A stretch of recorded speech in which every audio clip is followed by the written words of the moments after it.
ಶಾಲಾ ವಾಹನ ಕಾರ್ ಮತ್ತು ಕ್ಯಾಂಟರ್ ನಡುವೆ ಅಪಘಾತ ಸಂಭವಿಸಿ ಕಾರ್ ಮತ್ತು ಶಾಲಾ ವಾಹನದಲ್ಲಿದ್ದ ಹಲವರಿಗೆ ಗಾಯಗಳಾಗಿವೆ. ಸದ್ಯ ಮಂಡ್ಯದಲ್ಲಿ ಸ್ವಲ್ಪದರಲ್ಲೇ ಭಾರೀ ದುರಂತ ತಪ್ಪಿದೆ ಅಂತಾನೆ ಹೇಳಬಹುದು. ಮಂಡ್ಯದ ಶ್ರೀರಂಗಪಟ್ಟಣದ ದರಸಗುಪ್ಪೆ ಬಳಿ ನಡೆದಿರುವಂತಹ ಘಟನೆ. ಸಿಎಸ್ ಪುಟ್ಟರಾಜು ಒಡೆತನಕ್ಕೆ ಸೇರಿದ ಎಸ್ಡಿಜಿ ಶಾಲಾ ವಾಹನ ಹಾಗೆ ಕಾರ್ ಮತ್ತು ಕ್ಯಾಂಟರ್ ನಡುವೆ ಡಿಕ್ಕಿ ಸಂಭವಿಸಿ ಹಲವರಿಗೆ ಗಾಯಗಳಾಗಿವೆ. ಸಣ್ಣ ಪುಟ್ಟ ಗಾಯಗಳಾಗಿವೆ. ಶಾಲಾ ವಾಹನದಲ್ಲಿ ಶಿಕ್ಷಕಿಯರಿದ್ರು, ಅವರಿಗೆ ಗಾಯಗಳಾಗಿವೆ ಅನ್ನೋದರ ಕುರಿತಾಗಿ ಮಾಹಿತಿ ಸಿಕ್ಕಿರುವಂಥದ್ದು. ಇತ್ತ ಕಾರ್ನಲ್ಲಿದ್ದಂತಹ ವ್ಯಕ್ತಿಯೋರ್ವನಿಗೂ ಕೂಡ ತಲೆಗೆ ಪೆಟ್ಟಾಗಿದೆ. ರಸ್ತೆ ಕಿರಿದಾಗಿದ್ದೇ ಈ ಅಪಘಾತಕ್ಕೆ ಕಾರಣ ಅಂತ ಹೇಳಲಾಗ್ತಾ ಇರುವಂಥದ್ದು. ಶ್ರೀರಂಗಪಟ್ಟಣ ಗ್ರಾಮಾಂತರ ಠಾಣಾ ವ್ಯಾಪ್ತಿಯಲ್ಲಿ ನಡೆದಿರುವಂತಹ ಘಟನೆ ಇದಾಗಿದೆ.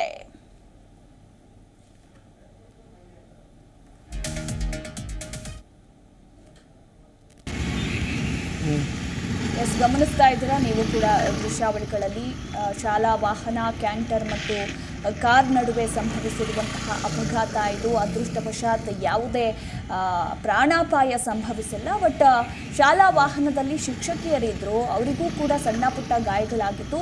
ಕಾರ್ನಲ್ಲಿದ್ದಂತಹ ಓರ್ವ ವ್ಯಕ್ತಿಯ ತಲೆಗೆ ಪೆಟ್ಟಾಗಿದೆ ಅನ್ನೋದರ ಕುರಿತಾಗಿ ಮಾಹಿತಿ ಸಿಕ್ಕಿದೆ.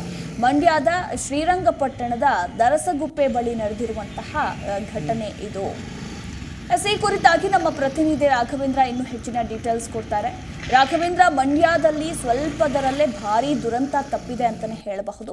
ಯಾವಾಗ ನಡೆದಂತಹ ಅಪಘಾತ ಇದು, ಕಾರಣ ಏನು, ಸದ್ಯಕ್ಕೆ ಈಗ ಗಾಯಗೊಂಡವರ ಪರಿಸ್ಥಿತಿ ಯಾವ ರೀತಿ ಇದೆ, over all details? Yes Madhubala, ಇಂದು ಬೆಳಿಗ್ಗೆ ಏನು ಲಾರಿ ಚಾಲಕನ ನಿರ್ಲಕ್ಷ್ಯದಿಂದಾಗಿ ಇವರು ಸರಣಿ ಅಪಘಾತ ಮಂಡ್ಯ ಜಿಲ್ಲೆ ಶ್ರೀರಂಗಪಟ್ಟಣದ ದರಸಗುಪ್ಪೆ ಗ್ರಾಮದ ಬಳಿ ನಡೆದಿರುವಂತದ್ದು. ಏನು ಈ ಒಂದು ಲಾರಿ ಶ್ರೀರಂಗಪಟ್ಟಣ ಮಾರ್ಗ ಮೂಲಕ ಪಾಂಡುಪುರ ಮಾರ್ಗವಾಗಿ ಇದು ಚಳ್ಳಕೆರೆಗೆ ಹೋಗಲಾಗ್ತಿತ್ತು ಅನ್ನೋ ಮಾಹಿತಿಗಳು ಲಭ್ಯ ಆಗ್ತಿರುವಂತದ್ದು. ಈ ಲಾರಿ ಚಾಲಕ ಏನು ಅಜಾಗ್ರತೆಯಿಂದ ಏನು ಒಂದು ಶಾಲಾ ವಾಹನ ಸೇರಿದಂತೆ ಒಂದು ಕಾರಿಗೆ ಡಿಕ್ಕೂರು ಸರಣಿ ಅಪಘಾತವನ್ನ ಮಾಡಿದೆ. ಈ ಘಟನೆಯಲ್ಲಿ ಏನು ಶಾಲಾ ವಾಹನದಲ್ಲಿದ್ದಂತಹ ಶಾಲಾ ಶಿಕ್ಷಕರು ಏನು ಮಾಜಿ ಸಚಿವ ಪುಟ್ಟರಾಜು ಒಡೆತನದ ಎಸ್ಪಿಜಿ ಶಾಲೆಯ ಶಿಕ್ಷಕರಾಗಿದ್ದಂತಹ ಈ ಒಂದು ಶಾಲಾ ವಾಹನದಲ್ಲಿದ್ರು. ಇವರು ಕೂಡ ಪಾಂಡುಪುರದ ಚಿರುಕುಳಿಯಲ್ಲಿರುವಂತಹ ಶಾಲೆಗೆ ತೆರಳುತ್ತಾ ಇದ್ರು. ಈ ಒಂದು ವಾಹನಕ್ಕೆ ಮೊದಲು ಡಿಕ್ಕಿ ಹೊಡೆದಂತ ಈ ಒಂದು ಲಾರಿ ಅಲ್ಲಿ ಆ ಒಂದು ವಾಹನ ಡಿಕ್ಕಿ ಆದ ಬಳಿಕ ಮತ್ತೊಂದು ಮುಂಭಾಗದಲ್ಲಿ ಚಲಿಸುತ್ತಿದ್ದಂತ ಕಾರಿಗೆ ಡಿಕ್ಕಿ ಹೊಡೆದಿದೆ. ಕಾರ್ನಲ್ಲಿದ್ದಂತ ಇಬ್ಬರಿಗೆ ಈಗ ಗಂಭೀರ ಗಾಯ ಆಗಿರುವಂತದ್ದು. ಕಾರ್ನಲ್ಲಿದ್ದ ಇಬ್ಬರು ಗಂಭೀರ ಗಾಯಗಳನ್ನು ಕೂಡ ಈಗ ಮೈಸೂರಿನ ಆಸ್ಪತ್ರೆಗೆ ರವಾನೆ ಮಾಡಿದ್ರೆ.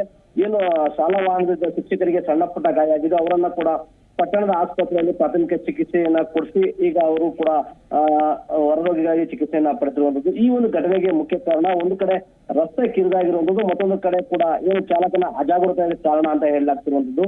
ಹಾಗಾಗಿನೇ ಕೂಡ ಈಗ ಸದ್ಯಕ್ಕೆ ಶ್ರೀರಂಗಪಟ್ಟಣ ಗ್ರಾಮಾಂತರ ಪೊಲೀಸರು ಈಗ ಪ್ರಕರಣ ದಾಖಲಿಸಿಕೊಂಡು ತನಿಖೆಯನ್ನು ನಡೆಸ್ತಾ ಇರುವಂತದ್ದು. ಮಧುಮಾಲ, ಎಸ್, ಥ್ಯಾಂಕ್ ಯು ನಿಮ್ಮೆಲ್ಲ ಮಾಹಿತಿಗಾಗಿ ರಾಘವೇಂದ್ರ.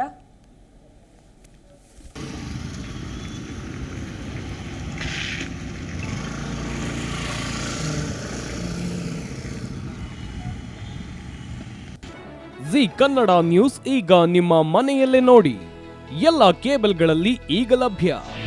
ನಿಮ್ಮ ನೆಚ್ಚಿನ ಜಿ ಕನ್ನಡ ನ್ಯೂಸ್ ಈಗ ಸನ್ ಡೈರೆಕ್ಟ್ ನಲ್ಲಿ number 292, Tata play number 1664, Jio TV number 1334, NXT digital number 30, in cable number 30, city networks 51, U digital number 162, GTPL number 17, Rockline telecommunications number 42, Shri Basaveshwara cable number 168, rural cable network 60, Vinayaka digital 57, Abhishek cable 821, city channel 53, Siddeshwara cable network 57, V4 digital Infotech 628, Surya digital networks 53, Gajanan digital number 836, Malnad Infotech private limited number 56, Metrocast number 830, Victory digital number 167ರಲ್ಲಿ ನೋಡಿ ಆನಂದಿಸಿ.